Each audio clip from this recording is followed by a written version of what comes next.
اللہ نے فرمایا کہ وہ ملک ان پر 40 برس تک کے لیے حرام کر دیا گیا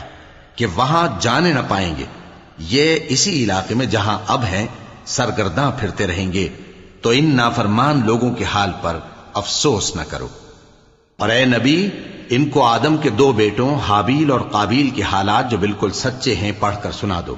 کہ جب ان دونوں نے بارگاہ الہی میں ایک ایک نیاز پیش کی تو ایک کی نیاز تو قبول ہو گئی اور دوسرے کی قبول نہ ہوئی۔ تب قابیل حابیل سے کہنے لگا کہ میں تجھے قتل کر دوں گا۔ اس نے کہا کہ اللہ پرہیزگاروں ہی کی نیاز قبول فرمایا کرتا ہے، اگر تو مجھے قتل کرنے کے لیے مجھ پر ہاتھ چلائے گا تو میں تجھ کو قتل کرنے کے لیے تجھ پر ہاتھ نہیں چلاؤں گا۔ مجھے تو اللہ رب العالمین سے ڈر لگتا ہے، میں چاہتا ہوں کہ تو میرے گناہ کو بھی سمیٹ لے اور اپنے گناہ کو بھی، پھر تو اہل دوزخ میں سے ہو جائے، اور ظالموں کی یہی سزا ہے۔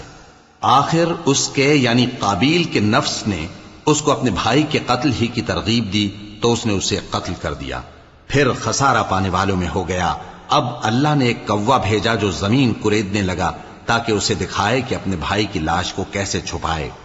کہنے لگا ہائے کمبختی، مجھ سے اتنا بھی نہ ہو سکا کہ اس کوے جیسا ہی ہوتا کہ اپنے بھائی کی لاش چھپا دیتا۔ پھر وہ پشیمان ہو گیا۔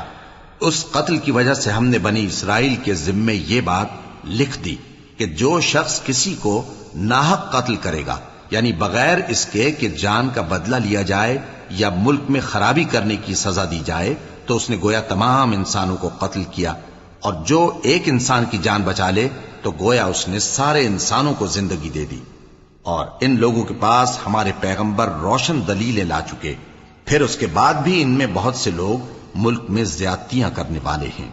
جو لوگ اللہ اور اس کے رسول سے لڑائی کریں اور ملک میں فساد کرنے کو دوڑتے پھریں، ان کی یہی سزا ہے کہ بری طرح قتل کر دیے جائیں یا سولی چڑھا دیے جائیں، یا ان کے ایک ایک طرف کے ہاتھ اور ایک ایک طرف کے پاؤں کاٹ دیے جائیں، یا ملک سے غائب کر دیے جائیں۔ یہ تو دنیا میں ان کی رسوائی ہے، اور آخرت میں ان کے لیے بڑا بھاری عذاب تیار ہے۔ ہاں، جن لوگوں نے اس سے پیشتر کہ تمہارے قابو آ جائیں توبہ کر لی تو جان رکھو کہ اللہ بخشنے والا ہے، مہربان ہے۔ اے ایمان والو، اللہ سے ڈرتے رہو اور اس کا قرب تلاش کرتے رہو، اور اس کے رستے میں جہاد کرو تاکہ کامیاب ہو جاؤ۔ جو لوگ کافر ہیں، اگر ان کے پاس روئے زمین کا سب مال و متاع ہو اور اس کے ساتھ اسی قدر اور بھی ہو تاکہ قیامت کے روز عذاب سے بچنے کا بدلہ دیں، تو ان سے قبول نہیں کیا جائے گا، اور ان کو درد دینے والا عذاب ہوگا۔